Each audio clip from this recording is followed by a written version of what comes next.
Un saludo a toda la teleaudiencia de la Mesa Redonda. Estamos comenzando la semana este lunes 23 de mayo del año 2016 y estaremos dedicando la primera parte de nuestro programa a analizar la situación que vive la hermana República Bolivariana de Venezuela, la estrategia de la derecha para desestabilizar el gobierno, por supuesto que también la estrategia del gobierno revolucionario para contrarrestarla y también las denuncias hechas recientemente por el presidente Nicolás Maduro. Para ello me acompaña el excelentísimo señor Alí Rodríguez Araque, embajador de la República Bolivariana de Venezuela en nuestro país, quien en otras ocasiones nos ha acompañado también en la Mesa Redonda. Darle las muy buenas tardes, embajador, y decirle que siempre es un placer tenerlo acá junto a nosotros. Gracias.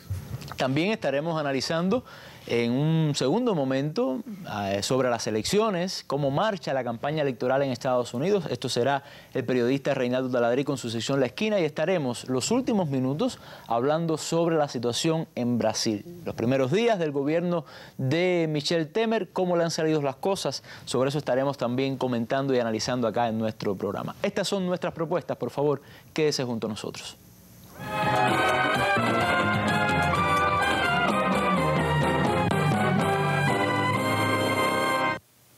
Pero antes vamos a nuestra habitual sección, la noticia del día, que tiene que ver en esta ocasión con nuestro país.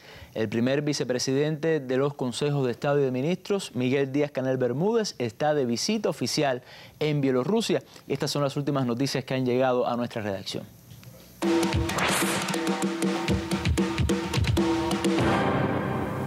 El programa de trabajo del vicepresidente cubano comprende encuentros con las más altas autoridades del Estado y el gobierno de esa nación.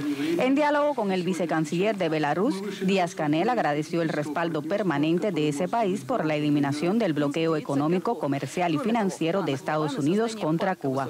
Además, significó las buenas perspectivas que se abren para la cooperación entre los dos países en las esferas del transporte, la agricultura, la ciencia y la innovación, y en particular en el campo de la industria biotecnológica. Por otra parte, el dirigente cubano reiteró el rechazo de Cuba a la expansión de la OTAN y destacó la contribución del país centroeuropeo a la paz, en particular en la búsqueda de una solución negociada para el conflicto ucraniano con los acuerdos aprobados en Minsk por el Grupo de Contacto. Belarus participará como miembro observador en la próxima cumbre de la Asociación de Estados del Caribe, que tendrá por sede a la mayor de las Antillas, encuentro al que concede gran interés para fortalecer los vínculos con la isla y la región. Tania Trujillo, Sistema Informativo de la Televisión Cubana. Bueno, y para complementar esta información tenemos acá una noticia de última hora.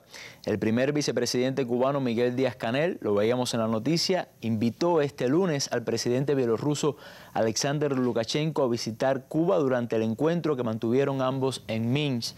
Díaz-Canel transmitió al líder bielorruso el saludo del presidente de Cuba, Raúl Castro, y su invitación a visitar el estado caribeño, informó en un comunicado el gabinete de prensa de Lukashenko. A su vez, el mandatario bielorruso reiteró su invitación a Raúl para que viaje a Bielorrusia. Espero, dijo Lukashenko, que pronto podamos al fin reunirnos y hablar, como solíamos, de los asuntos más actuales de la agenda internacional. Según la presidencia bielorrusa, La Habana quiere que Minsk juegue un destacado papel en el desarrollo social y económico de Cuba. Vemos el lugar de Bielorrusia en la economía cubana. Estamos preparados para esta cooperación. Además, se ha creado una sólida base jurídica para lograrlo, con la firma de cerca de 30 acuerdos intergubernamentales entre los dos países, dijo Lukashenko tras la reunión con el primer vicepresidente cubano. El presidente bielorruso saludó la normalización de las relaciones diplomáticas entre Cuba y Estados Unidos y destacó que en el ámbito de la política internacional las posturas de La Habana y Minsk coinciden prácticamente en todos los asuntos. Esta ha sido, bueno, la información más reciente sobre la visita de Díaz-Canel a Bielorrusia. Recordemos que después seguirá rumbo a Moscú para cumplimentar allí también otra visita oficial. Nuestra noticia del día, vamos ya al primer tema de nuestra tarde de hoy, Venezuela.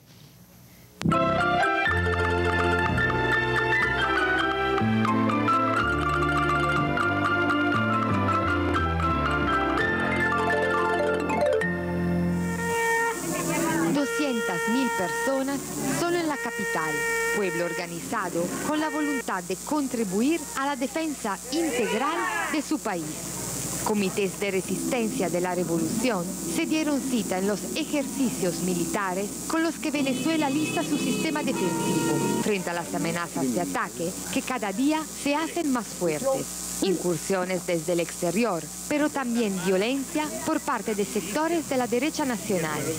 Es la Unión Cívico-Militar, promovida por el comandante Hugo Chávez y hoy filosofía de las Fuerzas Armadas, quienes según la Constitución comparten con la sociedad civil la tarea de defender la paz integral y la soberanía nacional. Aquí estamos hablando de la lucha armada y la lucha no armada.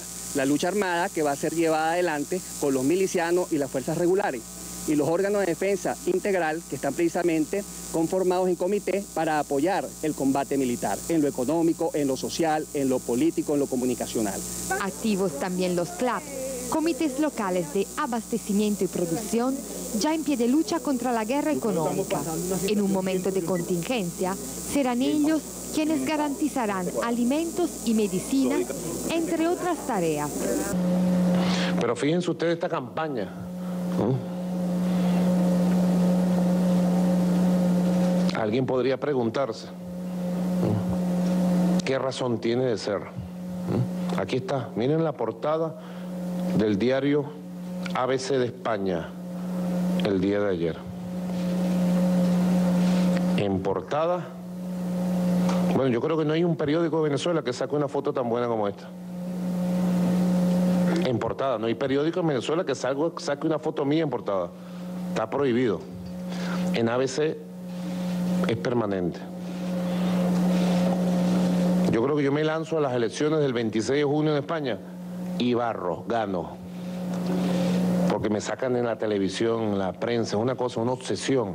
Es una obsesión, es una obsesión. ¿Ustedes vieron Obsesión Fatal? Es una obsesión fatal que tienen las oligarquías y el fascismo español, miren. Dice, Estados Unidos vaticina que Maduro no acabará su mandato. El presidente venezolano, cada vez con menos apoyos dentro del régimen, toma medidas a la desesperada para retener el poder. ABC. También es brutal la avalancha de ataques por radio, prensa, televisión, todos los días. Bueno, escuchábamos las declaraciones recientes del presidente Nicolás Maduro con respecto a la situación que vive Venezuela y la manipulación mediática sobre esta situación. Usted en una entrevista que dio a Cuba Debate, embajador, habló también algo sobre este tema. Dijo que en su país, bueno, en Venezuela se está viviendo una crisis, pero no una catástrofe en relación a lo que manipula la prensa venezolana y también la prensa internacional. Yo quiero hacerle una pregunta. ¿Cuáles pueden ser los fines de esa manipulación mediática con respecto a Venezuela? Mire, alguna vez Bolívar dijo que la prensa era la artillería de las ideas. En este caso diría yo, la artillería de las malas intenciones. El blanco, por supuesto, es cortar de un tajo el proceso de cambios que inauguró Hugo Chávez y que ha proseguido con la revolución bolivariana encabezada por Nicolás Maduro. Eso yo creo que es más evidente, no requiere mucha argumentación. Lo que requiere un poquito más de análisis son los medios para lograr el propósito. Siempre las guerras han estado precedidas de esta campaña.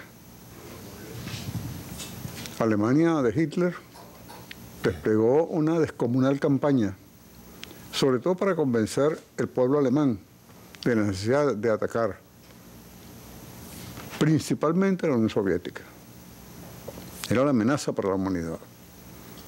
Hoy nosotros, Venezuela, aparece en ese torrencial aguacero de propaganda por todos los medios, de deformación de la verdad en Venezuela, con la clara intención de lograr un doble propósito. Uno, aislar a Venezuela internacionalmente y desestabilizarla internamente. Para eso cuentan con fuertes alianzas en el exterior y, por supuesto, con mucho dinero también dentro del interior. Sí, no, obviamente, a ver, obviamente fue una pregunta con una respuesta un poco evidente, pero me refería, por ejemplo, quizás a el descontento dentro de las bases chavistas, estimular ese descontento, quizás ir creando una percepción de caos dentro del país que permita, bueno, sabrá Dios qué sanciones internacionales o qué acción internacional. Hacer un cálculo. ¿Puede ir por ahí? Hacer un cálculo.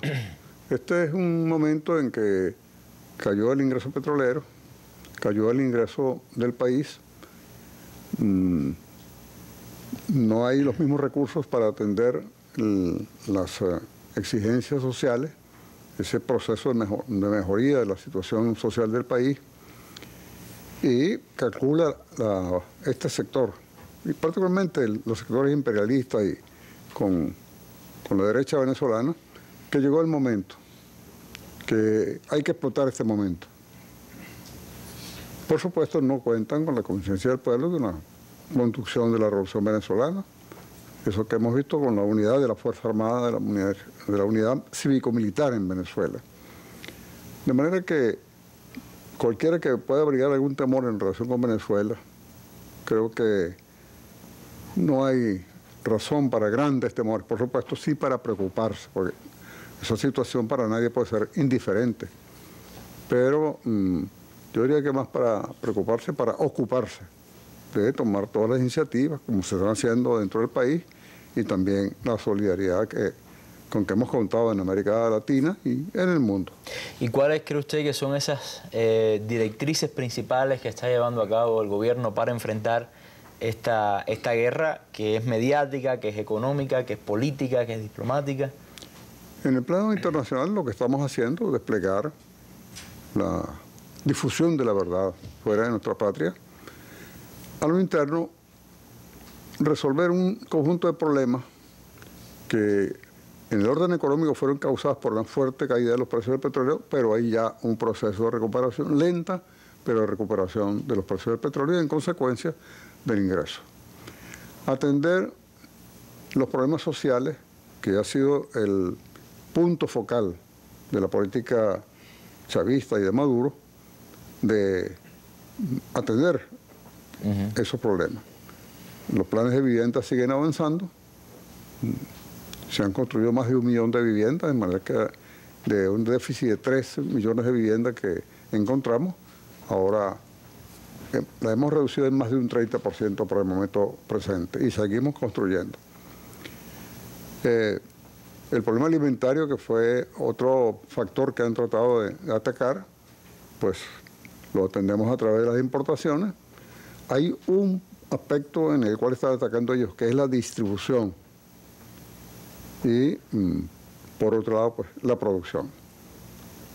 Entonces, son esos frentes en los que estamos atacando y allí está el frente nuestro, más, por supuesto, no descuidar la unidad de las fuerzas populares en Venezuela a través de las distintas organizaciones de masa y sobre todo fortaleciendo ese proceso que inició el presidente Chávez de construcción del poder popular, de los consejos y de las comunas en Venezuela.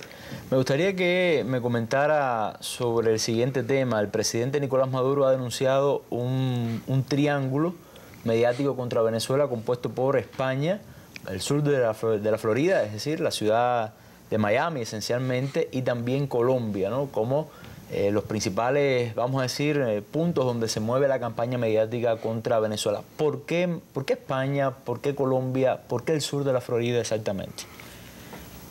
En España, por supuesto que hubo procesos importantes después de la dictadura franquista, pero eso no quiere decir que ese pensamiento franquista desapareció en España. Hay una derecha muy fuerte, tradicional y renovada también. Ya conocemos varios episodios de lo que ha ocurrido en España, de manera que esa es una tribuna desde la cual, sobre todo para los escenarios europeos, pero también para los de habla española, por lógica, es utilizado. Miami, bueno, ya es bien conocido. No solamente ha sido el refugio de la contrarrevolución cubana, también de la contrarrevolución venezolana. Sino que en buena medida también de la revolución venezolana. Y desde allá cuentan con dinero, con medios, con apoyo del gobierno norteamericano, de los sectores más recalcitrantes de la derecha norteamericana. Y por supuesto en nuestra América no le faltan. Tomaron una posición muy importante que es Argentina, y desde allí uno de los primeros discursos de Macri fue contra Venezuela. Y por supuesto ahora con toda la contraofensiva que se ha generado en todo el continente para barrer los cambios que se iniciaron en el norte con Chávez, en el sur con tanto Néstor como Cristina Kirchner, y bueno, el resto de los cambios que han ocurrido en el continente. Consideran que Venezuela es un frente sumamente importante, que si derrumban a Venezuela, lo demás va a caer por su propio peso. Y también hemos quedado impresionados, bueno, sabemos que es su discurso, sabemos hasta dónde ha sido capaz durante su etapa como presidente de Colombia, pero las declaraciones también del expresidente Uribe sobre el tema de Venezuela. Usted como diplomático, ¿cómo lo evalúa? ¿Usted recuerda algo así en la diplomacia en los últimos años, unas declaraciones de este tipo? Salvo declaraciones de funcionarios norteamericanos, que incluso son más cuidadosos, menos descarados que este señor, que es de verdad de lo más despreciable que ha producido Colombia. En sus tiempos Santander, pero Santander fue un héroe, batalló por la independencia. Este señor que tiene de héroe, no hay nada más parecido al antihéroe o a la negación de lo que es un héroe que este caballero. Bueno, yo recuerdo una vez cuando dijo que lo que le había faltado durante su presidencia fue invadir Venezuela, y en ese momento el presidente Chávez dijo lo que le había faltado. Creo que todavía le falta en ese sentido. Ahora, se habla de la coalición de la Alianza Cívico-Militar. ¿Por qué es tan importante esta alianza? ¿Tiene que ver esto, embajador, con que es el ejército precisamente uno de los blancos hacia donde se dirige toda esta campaña esencialmente mediática? Obviamente ellos buscan captar, dividir la Fuerza Armada. Pero si algo dejó como, digamos, herencia Hugo Chávez, fue la unidad, la conciencia, y particularmente desbloquear a la Fuerza Armada venezolana y abrir cauce, digamos, a la relación directa entre los soldados venezolanos y el pueblo venezolano. Bueno, usted hablaba sobre el papel, manejó la idea sobre el papel de Venezuela dentro del contexto latinoamericano. Yo le propongo a usted y a los amigos televidentes ver el siguiente reportaje sobre todo lo que está haciendo la derecha, pero a nivel regional, y después regresar con usted y que me dé su opinión, pero también contextualizar un poco sobre esa estrategia derechista en Venezuela. Veamos. Muy bien. En América Latina se evidencia un plan sistemático para reimpulsar el neoliberalismo en la región. Nuevos y sofisticados mecanismos le han permitido a la extrema derecha golpear las fuerzas revolucionarias y progresistas. Están sofisticando sus controles, ¿no? Saben que por estos lados del mundo los pueblos, nuestros pueblos, han tomado conciencia, y de hecho han tomado también estados en ese sentido. Y ahí estos grupos de poder, por supuesto, que están levantando la voz ahora y están empezando a sofisticar estos controles. Y parte de esas sofisticaciones, que no nos quepa la duda, va a ser el control de los sistemas judiciales, el control de los sistemas también parlamentarios, los medios de comunicación, ¿no? Entonces es parte de lo que ellos han hecho ya de una manera más brutal con las dictaduras, ahora lo hacen de una manera más estética. La conformación de una nueva derecha disfrazada con discursos a favor de las mayorías es también parte de esta nueva estrategia imperial que busca frenar a los gobiernos de izquierda. En Venezuela, Enrique Capriles, Lilian Tintori, Michel Temer o Eduardo Cunha en Brasil son algunas de las figuras más relevantes de esa extrema derecha. Que hay una ala de la extrema derecha en todas las Américas, es decir, estoy hablando de Norteamérica con Estados Unidos a la cabeza, estoy hablando de Centroamérica, que se expresó con el golpe de Estado a Manuel Zelaya en Honduras, estoy hablando con toda la dinámica que hay en la región, con personajes como el criollo colombiano Álvaro Uribe Vélez, que se mueve también dentro de una serie de fundaciones de los Estados Unidos y grupos políticos de la extrema derecha. Recordemos que antes de que ganara Macri las elecciones, Álvaro Uribe se había reunido con él como 14 veces, y creo yo que hay una estrategia de derechización de la región que no repara en hacer golpes de Estado mediáticos, de opinión, para atacar a todos los gobiernos de izquierda de la región. En la década de los 70 y 80, Estados Unidos, mediante el Plan Cóndor, urgió de las fuerzas militares. Esta nueva derecha busca reimpulsar el neoliberalismo, desarrollando su capacidad de hacerse con el poder político con otros recursos y medios. Se están utilizando toda clase de métodos. Llamados a la democracia, al Estado de Derecho, pero también la aplicación de métodos sucios que tienen que ver con apoyarse en los grandes medios de comunicación para enlodar la imagen de los dirigentes políticos, crear falsos expedientes para que a través de ellos se pueda lograr una judicialización bastante dudosa de dirigentes políticos. Y eso es, ni más ni menos que sí, una nueva reedición de viejas estrategias que conocemos de estados, de golpes de Estado y de estados autoritarios que ya conoció el continente. Claramente las fuerzas reaccionarias se han alineado y tienen a su disposición más y mejores herramientas, medios de comunicación, grupos empresariales, fuerzas paramilitares, ONGs, gurúes del marketing político y funcionarios judiciales. Lejos de tratarse de un proceso que emerge de la crisis económica por la dura baja de los precios de la materia prima, se trata de un proceso desestabilizador muy bien planificado. En definitiva, el nuevo método de Estados Unidos es el llamado golpe blando. A través de él se intenta legitimar la destitución de los gobiernos inconvenientes para la instalación de un modelo neoliberal que se aleje de las fuerzas populares. Bueno, en una entrevista reciente con la televisión cubana, el presidente Evo Morales, quien, por cierto, después de su visita oficial a Cuba, estuvo también en Venezuela, dijo que no confiaba, que no creía que la derecha iba a tener éxito en esta restauración conservadora, en la aplicación de su agenda, porque en el caso de Argentina, en el caso también de Brasil, ya se les ha caído la carreta. ¿Cree usted lo mismo? ¿Cree usted lo mismo que no va a lograr avanzar e instaurar su agenda neoliberal? Yo estoy de acuerdo en lo fundamental con lo que ha dicho el presidente Evo Morales, pero como todo no es absoluto. Venezuela y todo el continente serán amenazados por la restauración de la vieja situación en Sudamérica. Y no es para desestimar lo que ocurrió en Argentina, la desestabilización que están provocando en Brasil. Son dos países con un peso específico en Sudamérica muy grande y están buscando aislar precisamente y desestabilizar a Venezuela. Esa es la estrategia con Venezuela.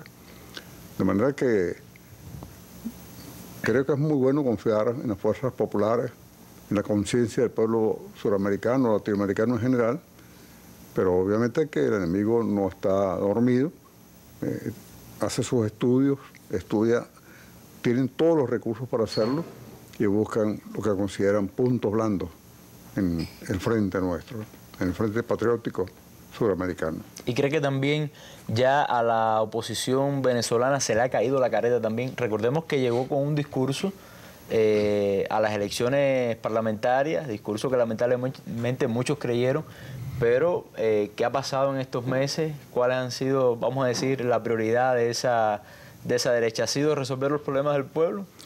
Cada día se desenmascaran más, pero no quiere decir que no tengan todavía una fuerza considerable.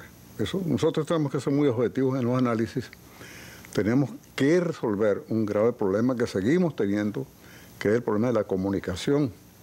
Desde los tiempos de Chávez, él mismo lo decía, él era él mismo un gran comunicador, pero obviamente que como estructura para despegar de ofensiva en las cuales hay que estar constantemente, todavía nosotros no hemos resuelto ese problema. Eso hay que verlo como una de nuestras debilidades. Pero ha habido avances en el sentido, embajador, que está, por ejemplo, Telesur, está la propia venezolana de televisión, hay medios comunitarios. No hay duda. No hay pero duda. Todavía cree que es insuficiente. Es evidente que es insuficiente. porque hay que ver las correlaciones de fuerza en el ámbito de la lucha por la opinión mundial y regional. CNN, todo lo que acompaña a CNN, la cantidad de emisoras que controlan en Venezuela, de la televisión, la prensa.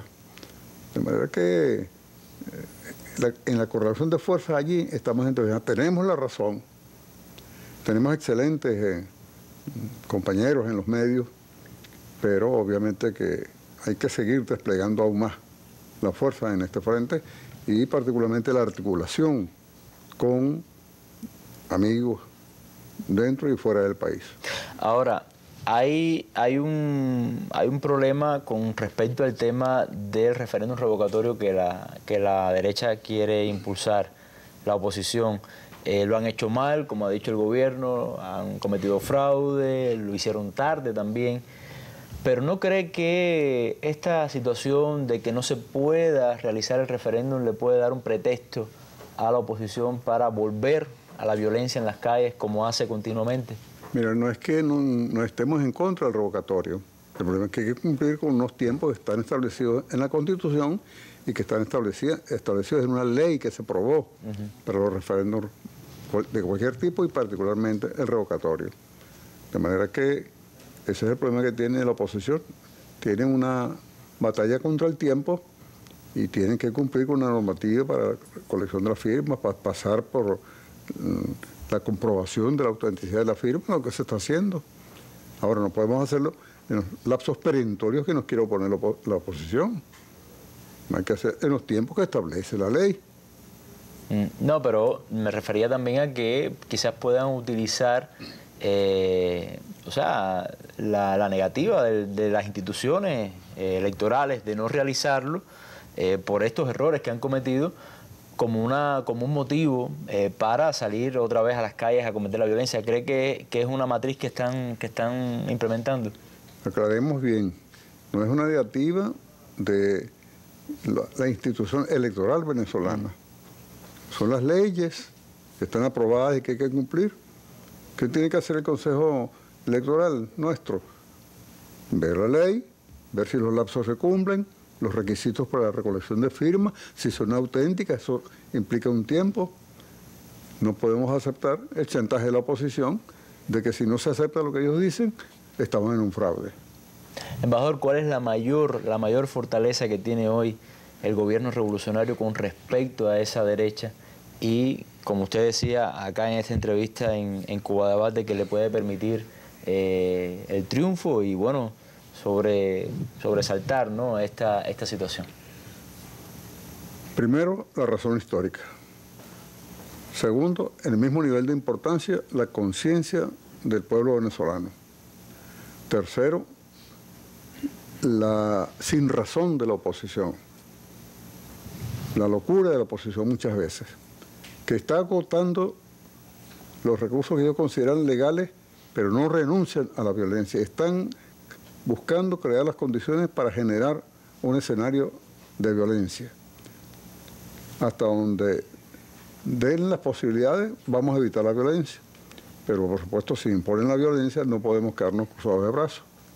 Y para los escenarios, para el presente, de paz, que es el que creemos, como para el otro, si lo impusieran, también estamos preparados. Usted recordaba a Fidel y decía, o mencionaba una frase de Fidel en la cual el líder histórico de la Revolución Cubana planteaba de que los pueblos son agradecidos.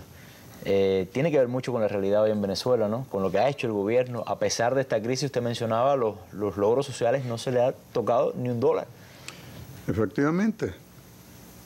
Fidel dijo eso en una conversación privada que tuvimos, refiriéndose en aquel entonces a Chávez. Y eso sigue siendo una verdad.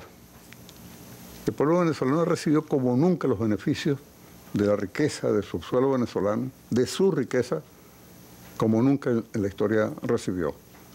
Y el pueblo percibe claramente que eso ha ocurrido, cómo se le han resuelto buena parte ya de las carencias de vivienda, cómo ha mejorado la alimentación del pueblo venezolano, cómo ha mejorado la asistencia médica, cómo ha mejorado la asistencia ahora a la adquisición de medicamentos, aunque se generan fenómenos de desabastecimiento, particularmente en puntos tan sensibles como alimentación y medicamentos.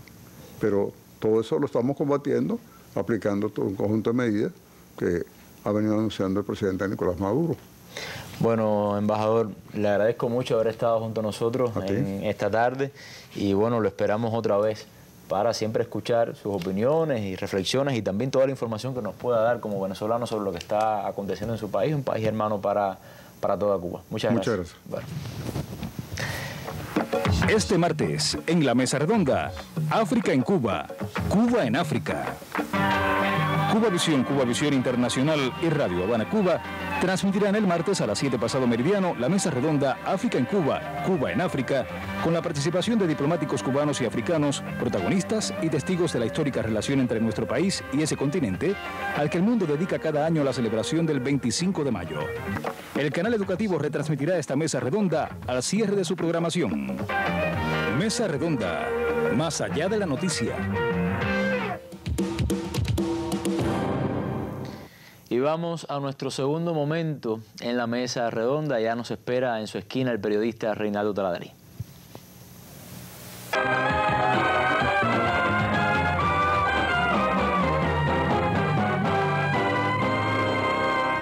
Muchas gracias y bienvenidos a La Esquina. Para nuestra satisfacción nos siguen escribiendo televidentes y hoy vamos a responderle a uno que nos hizo preguntas muy concretas. Vamos a ver qué nos escribió y quién.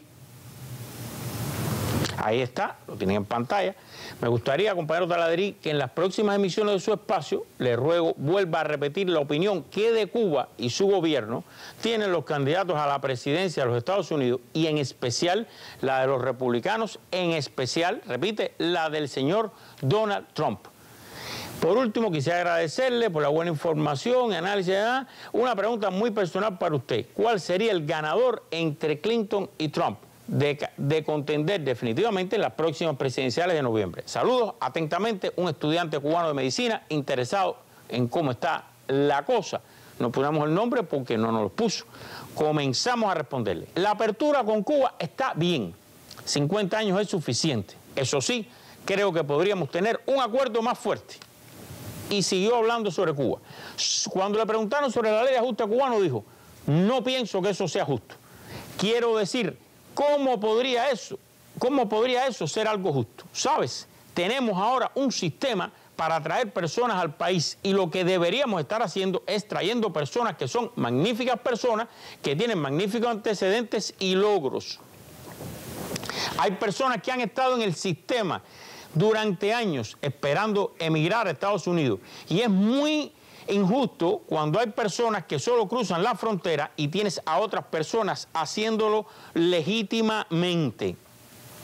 Y dijo, respaldo el proceso de acercamiento con Cuba, aunque pongo en duda la capacidad de la administración del presidente Barack Obama de lograr un buen acuerdo.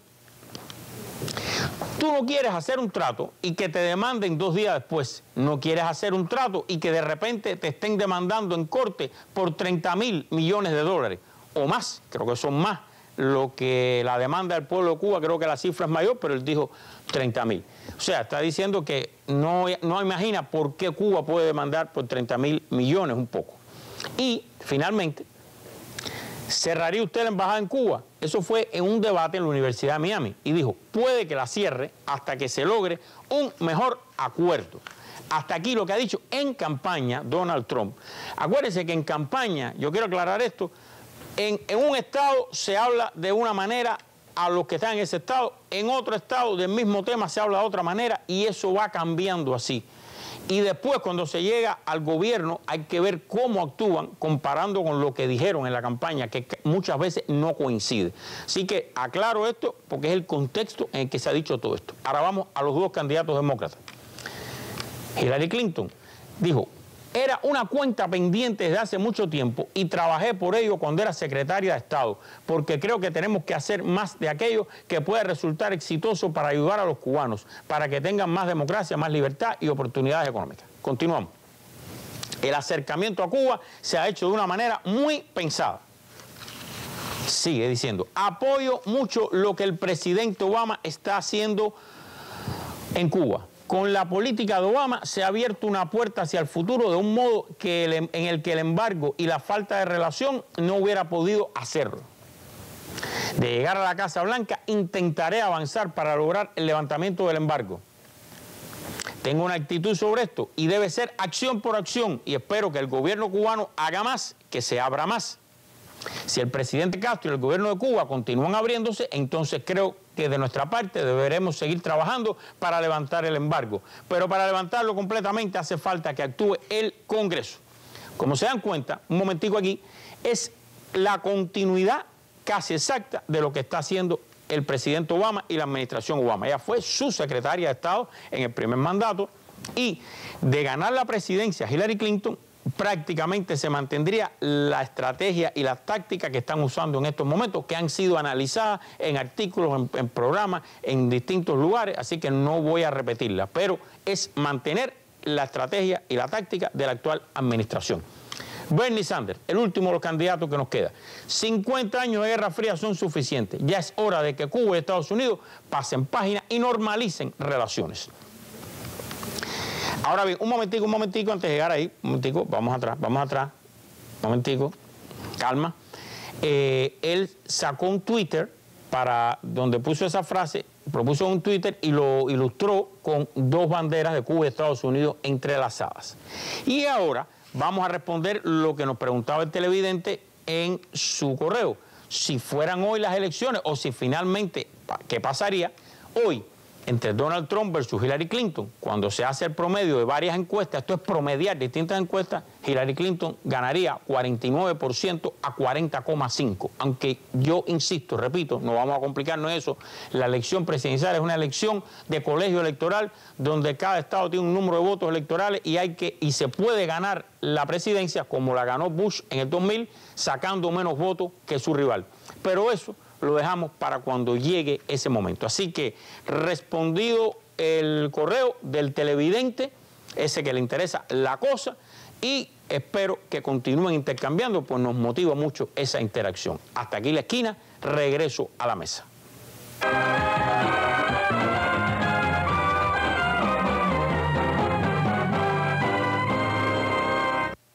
El más amplio análisis de los acontecimientos que marcan al mundo, con reconocidos periodistas y especialistas de temas globales y regionales.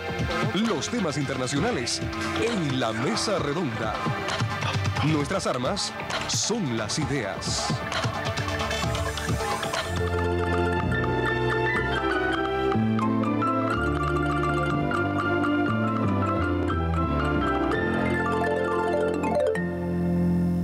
Bueno, y vamos a Brasil, el tercer y último tema de nuestra tarde de hoy. Me acompaña Laura Becker Paseiro, periodista de las páginas internacionales del periódico Granma, nuestra especialista en Brasil. Nos acompaña reiteradamente acá a la hora de analizar este importante tema para toda América Latina, obviamente.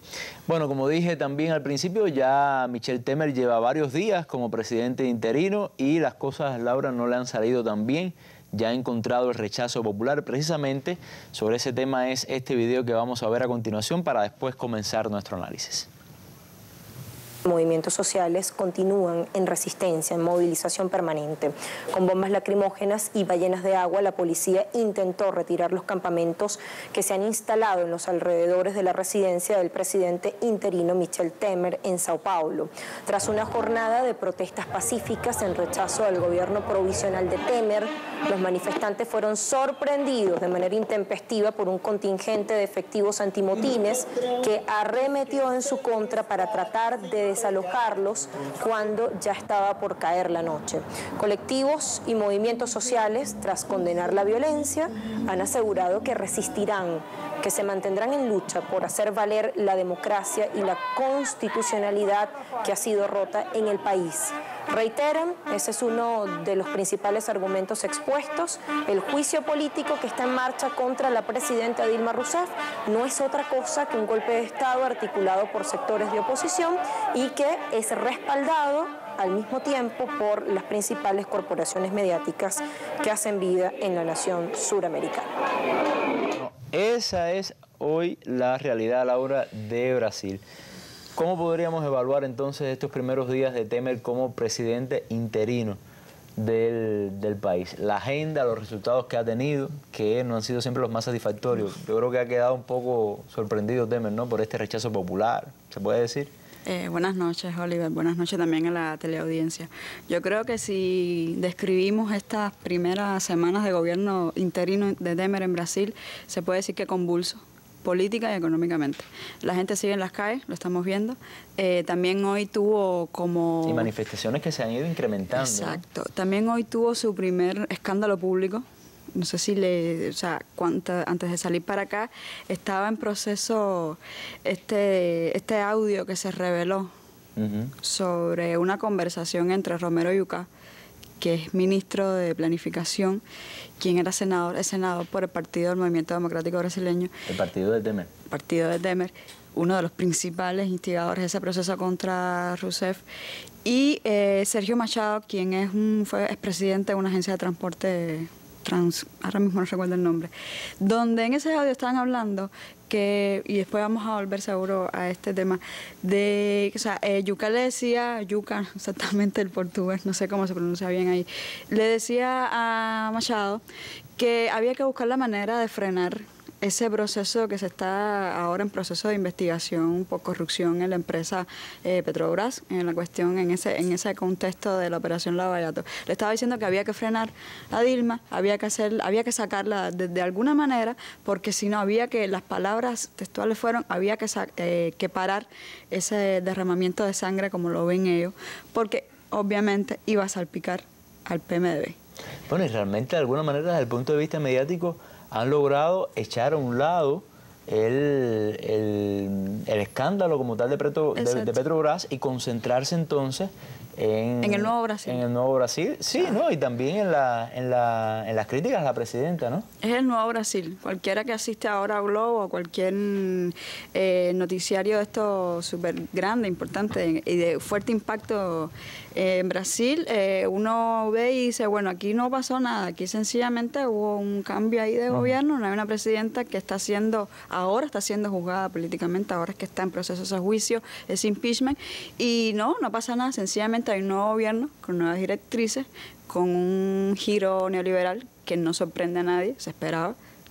Ahora, la sorpresa viene en el sentido de lo rápido que ha sido ese giro. O sea, ha sido como quizás hasta desesperado.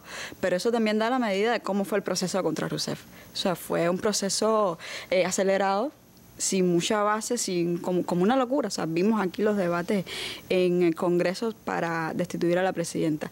Volviendo entonces a Temer y estos primeros días que me preguntabas al inicio de su gobierno, bueno, hay un giro ahí abierto, quizás descarado, por decirlo de alguna forma, no se han quitado, o sea, no lo han maquillado con palabras bonitas. Sí, es una de las peores cosas.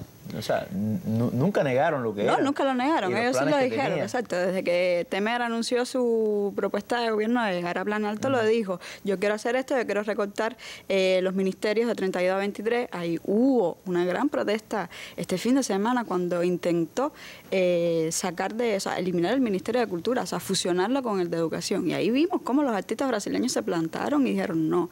Y bueno, tuvo que retractarse en esa decisión.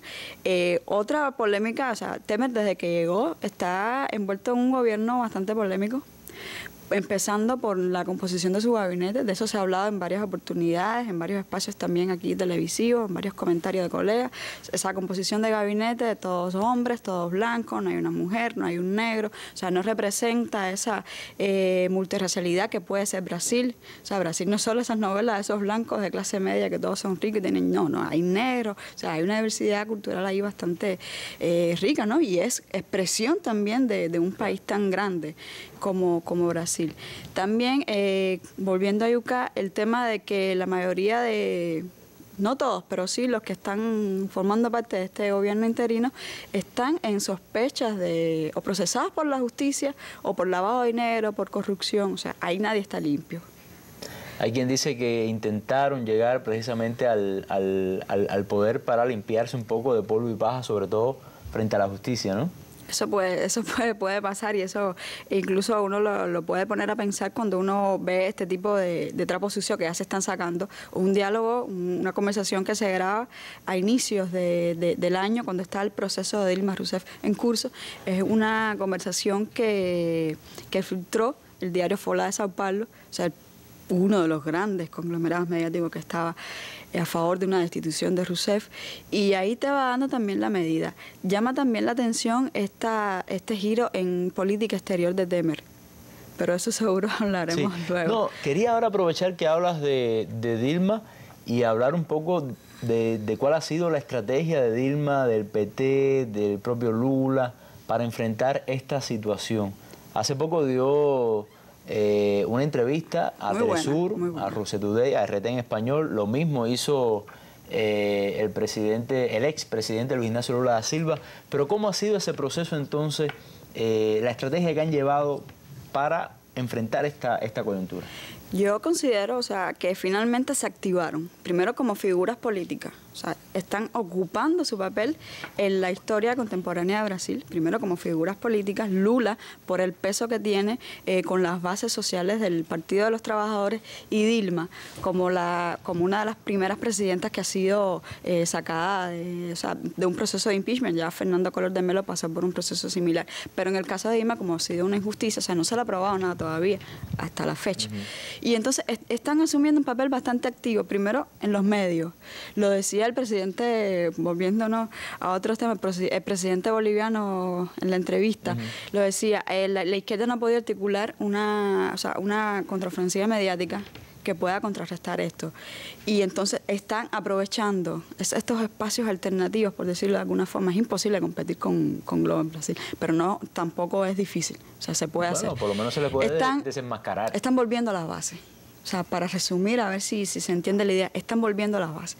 Una cuestión que yo creo que fue una de las críticas que se le hizo en ese proceso que llevó, quizás no fue uno de los factores que llevó a la posición actual en la que se encuentra ahora la presidenta Dilma Rousseff, pero sí fue uno de esos factores que influyó de alguna manera. O sea, el volver a las bases, el dialogar con las bases, porque, o sea, de ahí parte todo. O sea, con esos movimientos sociales están dando entrevistas. La entrevista que le concediera a estos dos medios, Telesur y Russia Today, fueron espectaculares en el sentido de que a camisa quitada están hablando, mira, sí, yo cometí errores, la propia Dilma lo ha dicho, yo he cometido errores, pero a mí no se me puede acusar de nada porque no he cometido ningún delito. Son errores que han cometido todos los presidentes. Todos los presidentes. Y por un crimen de responsabilidad fiscal o no, o sea, no hay que llevar el proceso hasta donde está, con un gobierno interino que gobernará aquí hasta 6 meses, 180 días, en dependencia de cuál sea el resultado de este juicio político. Bueno, Laurita, habías hablado del tema internacional de la política exterior. Vamos a hablar sobre eso dentro de unos segundos, ¿te parece?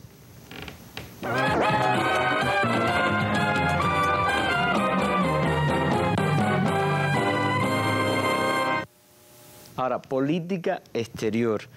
El canciller de Brasil está en estos momentos en Argentina, o la visita está en Argentina en estos momentos, sí, ¿no? Creo que el único país de América Latina que en su momento se expresó positivamente con respecto a este cambio de gobierno.